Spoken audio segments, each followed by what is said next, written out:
Assalamualaikum warahmatullahi wabarakatuh dan selamat sejahtera. Saya Cikgu Hasliza binti Mak Kasar daripada SMK Pengkalan Lebaiman akan membicarakan tentang tajuk Sains KSSM tingkatan 4 bab 5 Genetik, subtopik Pewarisan.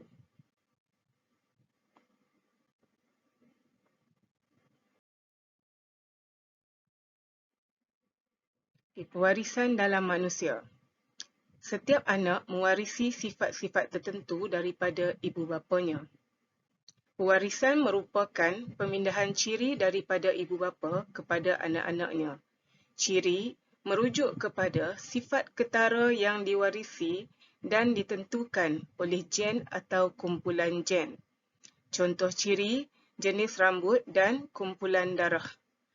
Sepasang gen yang berada pada lokus atau kedudukan yang sama pada kromosom homologs akan mengawal satu trait organisme. Trait adalah varian bagi ciri khusus yang membezakan antara individu. Contoh trait jenis rambut ialah rambut kerinting dan rambut lurus.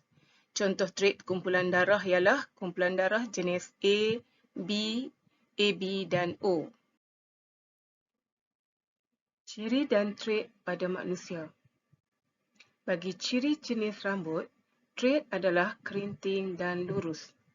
Bagi ciri jenis kumpulan darah, trait adalah kumpulan darah jenis A, B, AB dan O.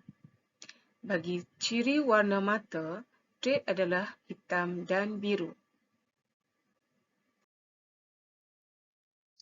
Pewarisan dalam manusia. Gen adalah unit asas pewarisan yang terdapat pada kromosom.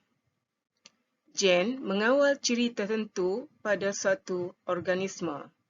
Sepasang gen yang berada pada lokus atau kedudukan yang sama pada kromosom homologs akan mengawal satu trait organisme. Pasangan gen yang berada pada lokus yang sama dikenali sebagai alel. Alel hadir dalam bentuk dominan atau resesif. Alel dominan menunjukkan sifat yang dikawal olehnya walaupun hadir bersama dengan alel resesif, dan alel dominan akan mengaburkan kesan alel resesif. Alel resesif akan menunjukkan sifat yang dikawal olehnya tanpa kehadiran alel dominan. Ia hanya akan menunjukkan kesannya jika tiada alel dominan. Alel dominan dan alel resesif. Alel dominan diwakili oleh huruf besar, manakala alel resesif diwakili oleh huruf kecil. Contoh ciri ketinggian. Huruf T besar mewakili alel dominan dan T kecil mewakili alel resesif. Rajah menunjukkan sepasang kromosom homologs di dalam nukleus. Setiap trait diwakili dua salinan gen, satu daripada ibu dan satu daripada bapa. Huruf besar A, B, C dan D mewakili alel dominan, manakala huruf kecil A, B, C dan D mewakili alel resesif.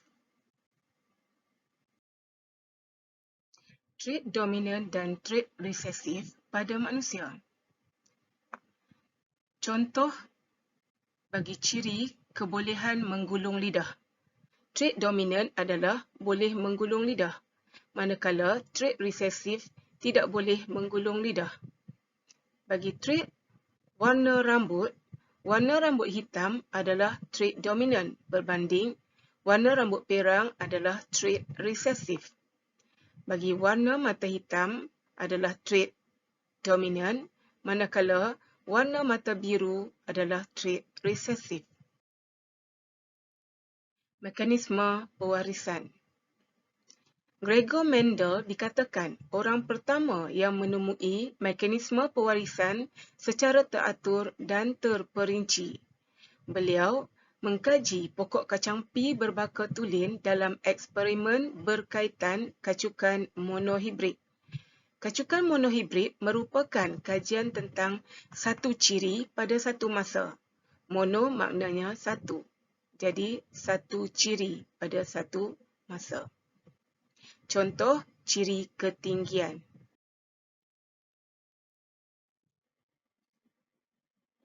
Mendel melakukan kacukan antara pokok kacampi tinggi berbaka tulen dengan satu pokok kacampi kerdil berbaka tulen. Bagaimana Mendel mendapatkan pokok kacampi tinggi berbaka tulen? Mendel menjalankan kacukan pokok kacampi tinggi dengan pokok kacampi tinggi yang lain dan mendapati generasi berikutnya menghasilkan pokok kacampi tinggi. Kacukan ini diteruskan sehingga terdapat beberapa generasi lagi yang kesemua hasilnya adalah pokok kacampi tinggi. Begitu juga dengan penghasilan pokok kacampi kerdil berbaka tulen. Pokok tinggi berbaka tulen adalah pokok yang mempunyai genotip T besar dalam beberapa generasi sebelumnya. Pokok kerdil berbaka tulen ialah pokok yang mempunyai genotip T kecil dalam beberapa generasi sebelumnya.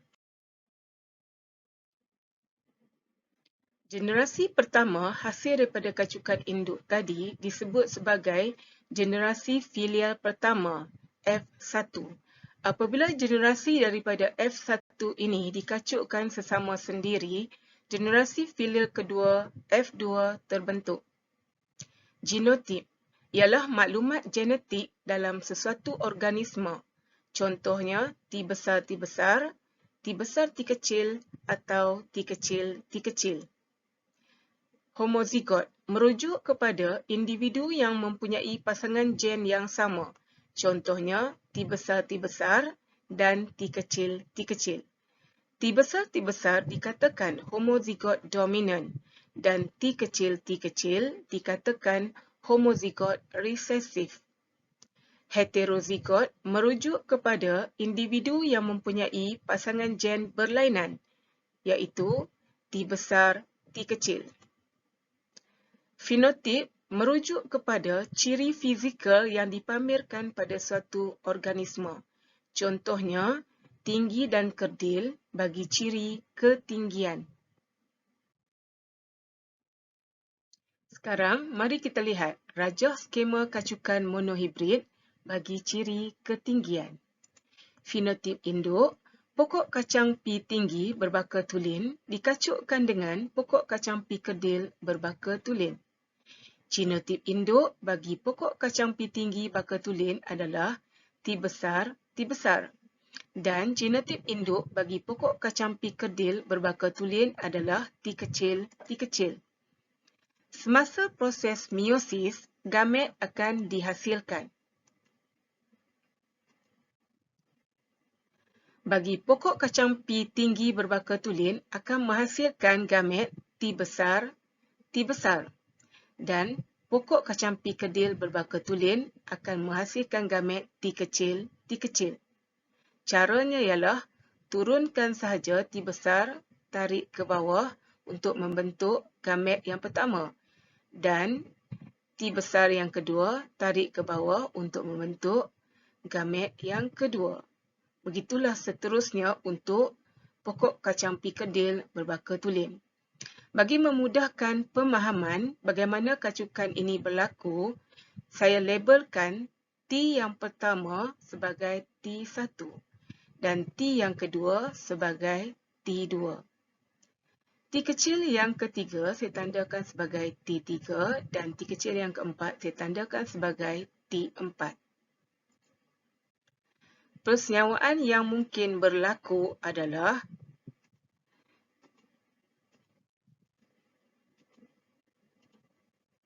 apabila T1 daripada induk tinggi boleh mensenyawakan T3 daripada induk kerdil.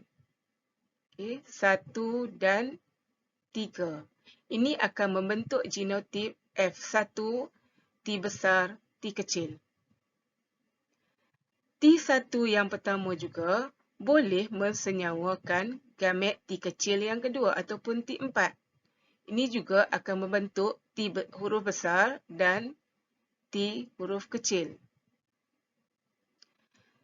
Gamet yang kedua, T besar, boleh mensenyawakan T kecil yang pertama ataupun T3 untuk membentuk T besar dan T kecil. Sementara gamet yang kedua juga berkemungkinan untuk bersenyawa dengan T kecil yang kedua iaitu T4. Juga akan membentuk T besar, T kecil. Jadi, genotip F1 yang mungkin terbentuk adalah T besar, T kecil. Fenotip F1 bagi T besar, T kecil adalah tinggi kerana T besar merupakan alel yang dominan untuk ciri tinggi. T kecil adalah alel yang resesif. Jadi, alel yang dominan akan mengkaburkan kesan T kecil. Jadi, ciri yang ditonjolkan adalah ciri dominan, iaitu tinggi. Jadi, didapati bahawa kesemua anak yang mungkin terhasil daripada kacukan ini akan mewarisi sifat tinggi. Jadi, kita katakan 100% anak mewarisi sifat tinggi. Kita teruskan dengan rajah skema kacukan monohibrid, generasi filial kedua bagi ciri ketinggian. Daripada kacukan monohibrid generasi sebelum ini, fenotip F1 adalah pokok tinggi yang dikacukkan sesama sendiri dengan pokok yang tinggi. Genotip bagi F1 adalah T besar, T kecil dan T besar, T kecil. Semasa proses meiosis akan membentuk gamet seperti berikut. T besar untuk membentuk gamet T besar, T kecil, T besar dan T kecil. Proses persenyawaan yang mungkin berlaku.